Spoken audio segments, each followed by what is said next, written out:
Hello hi ನಮಸ್ಕಾರ. ನಾನು ಮಾತಾಡ್ತಾ ಇದ್ದೀನಿ ಮಂಜುನಾಥ್. ಈ ದಿನ ನಾವು ಶ್ರೀ ಮಧುಗಿರಿ ಲಕ್ಷ್ಮೀನರಸಿಂಹ ಸ್ವಾಮಿ ದೇವಸ್ಥಾನ ಹತ್ರ ಇದ್ದೀವಿ. ಇದರ ಹೆಸರು ಬಂದ್ಬಿಟ್ಟು ಸ್ವಾಮಗಟ್ಟು ಅಂತ. ಇದು ಹಿಂದೂಪುರ ತಾಲೂಕ್ ಚಿಲ್ಮತ್ತೂರು ಮಂಡಲಂ ಸ್ವಾಮಗಟ್ಟು ಅನ್ನೋ ಗ್ರಾಮದ ಹತ್ರ ಇದೆ. ಇದು ಬೆಂಗಳೂರಿನಿಂದ 115 ಕಿಲೋಮೀಟರ್ ಆಗುತ್ತೆ.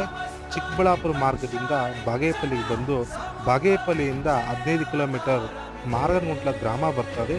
ಆ ಗ್ರಾಮದಿಂದ ಹತ್ರ ಇರುವ ಒಂದು ದೇವಸ್ಥಾನ ಆಗಿದೆ. ಈ ದೇವಸ್ಥಾನದ ವಿಶೇಷತೆ ಎಲ್ಲ ನಮ್ಮ ಯೂಟ್ಯೂಬ್ ಚಾನಲಲ್ಲಿ ಫುಲ್ ಅಪ್ಡೇಟನ್ನು ಕೊಟ್ಟಿದ್ದೀನಿ. ದಯವಿಟ್ಟು ತಾವೆಲ್ಲರೂ ಸಬ್ಸ್ಕ್ರೈಬ್ ಮಾಡ್ಕೊಳ್ಳಿ, ಲೈಕ್ ಮಾಡಿ, ಶೇರ್ ಮಾಡಿ ಪ್ಲೀಸ್.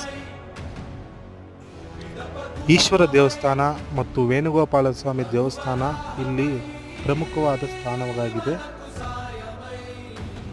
ಸುಬ್ರಹ್ಮಣ್ಯ ಸ್ವಾಮಿ ದೇವಸ್ಥಾನ ಇದೆ ಇಲ್ಲಿ. ಪ್ಲೀಸ್ ಲೈಕ್ ಮಾಡಿ, ಶೇರ್ ಮಾಡಿ, ಸಬ್ಸ್ಕ್ರೈಬ್ ಮಾಡಿ.